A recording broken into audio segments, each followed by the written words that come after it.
us today. Time now for Jeff's car culture. You ready, Michael? Muscle cars that didn't deliver. I Yeah, had one of those. You bet. Muscle Yeah. car badges implies that asphalt melting torque, stoplight showdowns, and even engine roar that rattles windows. But not every muscle car lived up to the hype. Emission strangulations, heavy bodies, marketing misfires meant these machines take a big game, but don't walk the walk. So our first one, Mike, is a 1980 Chevrolet Camaro Z28. Excuse me. The Z28 struck fear into the hearts of other cars at red lights, and by 1980, its 190 horsepower V8 was all bark and no bite, weighing nearly 3,500 pounds. It had the looks, but couldn't outrun a well-fed minivan, turning it into a disco-era disappointment wrapped in racing stripes. So there you go. The next one we have is a Ford Mustang II Cobra II. That nameplate promised venom, yet in 1976 it was defanged. All it delivered was a wheezy 140 horsepower 302 V8 with decal galores. It looked like a race car, but performed like a budget commuter. Carroll Shelby probably winced with emotional pain every time one drove by.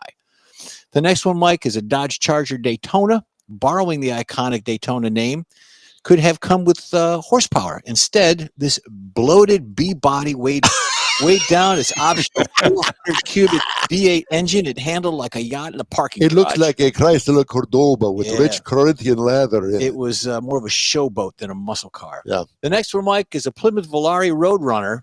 This Roadrunner name once meant speed and simplicity. By 1980, it was a sticker packaged on a Volare. Powered by an asthmatic 318 V8, it beeped and probably wheezed right after. A sad final lap, once a great nameplate. Next one, Michael, is a Ford Thunderbird.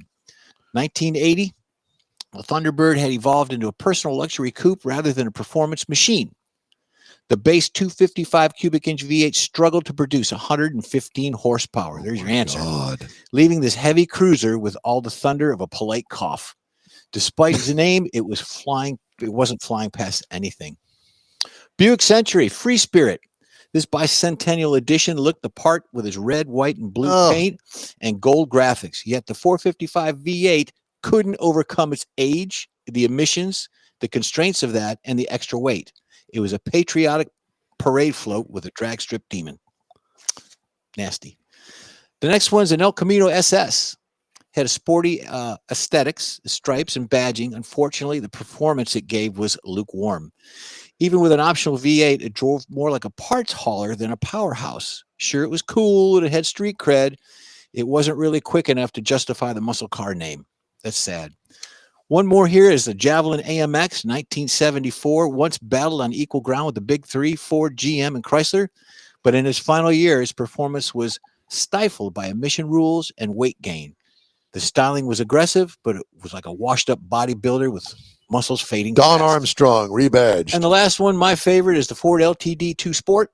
The sporty trim was a lumbering LTD 2, had a blackout trim and a big bravado, but its performance numbers were anything but athletic. The 302 351 V8 moved it all with the urgency of a jogger in sand. There you go. Well, take it away, Michael. You know, I'm proud to say that I completely forgot about those cars, and they were very forgettable. Yeah, I had one. Yep.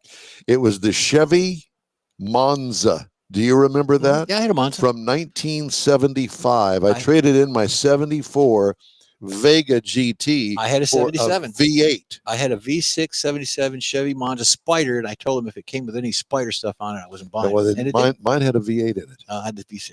Yeah, but your V6 probably had more horsepower than my V8. Could have been. I remember having my very first trip in it, road trip to Dallas in a bowling tournament I was in. All right. And the heater didn't work, and it was ice cold outside. Yeah, you told me that story. Yeah. Yep. Holy